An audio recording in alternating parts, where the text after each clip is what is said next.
G'day, Andrew Griffiths here, international best-selling author, global speaker.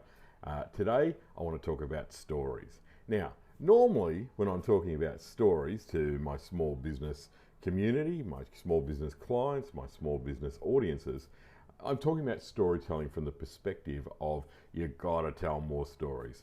Today what I want to talk about is what are the stories that you're telling yourself about your business that really aren't serving you. Okay, I think we all have them. I think that these are the stories that we've either inherited, we've developed over time, whatever they might be. The negative ones are limiting, and the negative ones are the ones that tend to hold us back. Like most things, when it comes to storytelling, the more often you tell the story, the more that your mind believes it. So if you're telling yourself negative stories, such as there's not enough money, people aren't going to be able to afford to pay, the market's too tight, business is tough, it's always going to be tough, I have to work 20 hours a day to make my business successful, I can't afford to have a holiday because, you know, what if I miss out? All of these are stories of lack and not enough and poverty mentality in reality. So when we're saying those stories over and over and over and over again, whether you believe in the kind of karmic attraction kind of concept or not, but the reality is that they do become true, or they hold us in place. They hold us back. They hold us in that limiting belief because the story just keeps reaffirming what our kind of negative belief may be. I think this is a really big issue in business, and my question today is, what are the negative belief stories that you keep telling yourself in your business over and over again? And most importantly, are they true or are they not? Okay, and we automatically go they're true, but are they really? So as an example for me, if I'm working with a client and we're talking about putting up their prices and saying, okay, you need to put your price up to here. Normally there's this, oh, I can't. All of the negative stuff comes out. And I've got to challenge that. I've got to say, is it fact or fiction? Oh no, it's definitely fact. It's definitely fact. Until you start to pull it apart, until you start to look at it a little bit deeper, and you start to realize, no, it's not. It's just a script that you've been saying over and over that now you believe, because there's plenty of contradictions. No one, and these statements are also these really broad, sweeping statements. No one will buy from me. No one can afford to buy. You know, everyone's going to leave me as a customer. You know, all of those things. So we've got to kind of break down that negative. So first step, we've got to identify what are those negative stories that we're saying over and over that are holding us in place. The second thing we've got to do is we've got to say, well, okay, is it fact or fiction? 9 times out of 10, it's fiction. So pull it apart and go, well, what part of it is fiction? What part of it is not true? What part of it have I kind of been saying that often that it's just become a belief now because I've made it a belief. The third part about it is we've got to pinch ourselves and we've got to come up with a new rhetoric.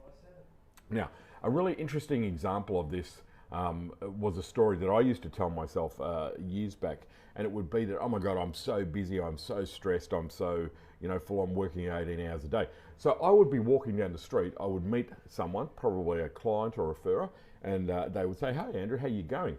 I would just press play and do the, oh my God, I'm so busy, I'm so full on, it's so stressed out, you know, like all of this kind of stuff. Whether I just got back from, you know, a month in Europe, it wouldn't matter. I pressed the same play button and the same rhetoric came out. And what I noticed at one stage was that I started to have this real dip in referrals from clients. And so I started to ring a few people who used to be really great referrers. And I said, look, you know, have I done something wrong? Have we buggered something up? Have we, you know, got to lift our game? Is there a new competitor to come to town that's better than us? And they all said the same thing. They all said, no, Andrew, we love referring people to you, but every time we see you, you tell us how busy, how stressed out, how fried, how exhausted, whatever it is. Well, I don't want to send more people. I don't want to add to your stress. I don't want to make it worse, you know, so we're just sending them to someone else. So my automatic press play was actually starting to cost me a whole pile of business. So I had to redo that statement. I had to tell a different story. So I told a different story that I could press on play. All right. I would see someone come down the street. They would say, hey Andrew, how you doing? And I would say, you know what? Things are really busy. There's a lot of great projects on, but it's fabulous. But I tell you what, I've always got room for one of the great clients or projects that you refer to me. You know, I did, whether I did or not, sometimes I didn't have room, but I always kind of changed it because my referrals went back up. The biggest part out of that for me was noticing in myself how I automatically went to that default mode of, oh my God, it's so busy, it's so stressy, whether it was right or wrong, you know, and that was interesting. The same thing happens, I would add, if you've got one of these negative stories that you're telling. You know, you might have a whole pile of money in the bank, but you're still going, oh yeah, it's tough, it's this, it's that, it's, you know, people don't pay, blah, blah, blah. So really think a little bit about that, okay? So number one, identify the negative limiting belief stories that we've programmed when we press play. Number two, is it fact or is it fiction? 9 times out of 10, it's fiction. And then deconstruct that. You know, like, what is the fiction here? Like, why am I doing that? Like, the first part of this, you know, we've got to deconstruct it. And then the third part is to replace it with a better story. You know, like right at the moment, things are tight financially. I've got to watch my cents, but we've got great money coming in. There's plenty of work coming. There's an abundance of projects coming in if yours is around money.